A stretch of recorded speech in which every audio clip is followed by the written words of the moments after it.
Praise the Lord. கர்த்தருடைய பரிசுத்த நாமத்துக்கு மகிமை உண்டாவதாக. இன்றைய நாள் பொழுதிலே உங்கள் அனைவரும் சந்திப்பதில் நான் மிகவும் மகிழ்ச்சி கொள்கிறேன். கர்த்தர் உங்களை ஆசீர்வதித்து உங்கள் குடும்பங்களையும் காக்க கடவர். எனக்கு அருமையானவர்களே, இன்றைய நாளுக்கான தெய்வ வார்த்தை யோவானுக்கு வெளிப்படுத்தின விசேஷம் 21ஆம் அதிகாரம் 5ஆம் திருவார்த்தை.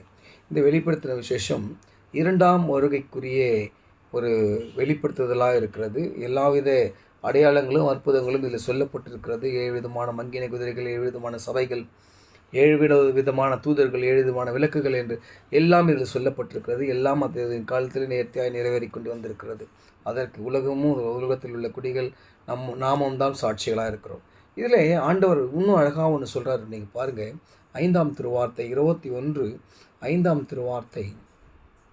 சிங்காசனத்தின் மேல் வீற்றிருக்கிறவர், இதோ நான் சகலத்தையும் புதிதாக்குகிறேன் என்றார்.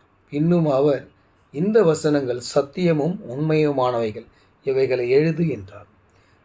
இந்த வாக்கியம் பார்க்கறதுக்கு ஒரு பெரிய ஒரு இதுவாக இருக்காது, சாப்டராகவும் ஒரு சரித்திரமாகவும் இருக்காது. ஆனால் இதில் 2 விஷயம். ஒன்று, முதலாவது, ஆண்டவர் உலகத்தின் நியாயாதிபதி. இது அவர் உண்மையாய்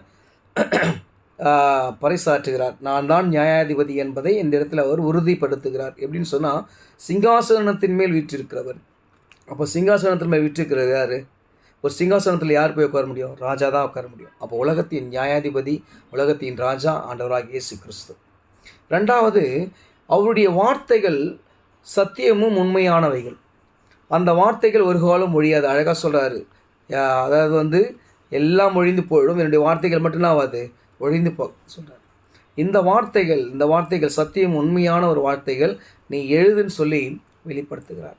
3வதாக, அவர் சகலத்தையும் புதிதாக்குகிறார். என்னடான்னு சொன்னால், அவர் படைத்த எல்லாவற்றையும் மனிதன் தன்னுடைய விருப்பத்துக்கு ஏற்றாற்போல் அவைகளை ஆண்டு கொண்டிருக்கிறார். ஆனால் 2ஆம் வருகையிலே ஆண்டவர் அனைத்தையும் புதிதாக்கப் போகிறார், சகலத்தையும் புதிதாக்கப் போகிறார். அப்படி புதிதாக்கும் போது கர்த்தரை நோக்கி பார்க்கிறவர்கள் மட்டுமே கர்த்தர் பரிசுத்தர் பரிசுத்தர் என்று ஆராதிக்கிற அந்த பாக்கியத்தை பெற்றுக்கொள்வார்கள் என்பது சத்தியமான ஒரு உண்மை.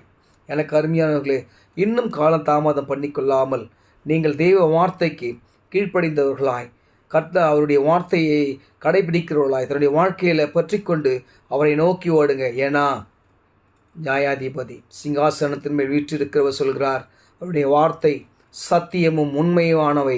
என்னன்னு சொன்னால், அவர் சகலத்தையும் புதிதாக்கப் போகிறார். அப்படி புதிதாக்கும் போது புதிதாக்கப்பட்டவர்களாய் நாம் அவரை காண நாம் நம்முடைய வாழ்க்கையை அர்ப்பணிக்கும் போது நம்மை கர்த்தர் அவருடைய மறுமையிலே அழைத்து கொள்வார். அப்படி அழைத்து கொண்டு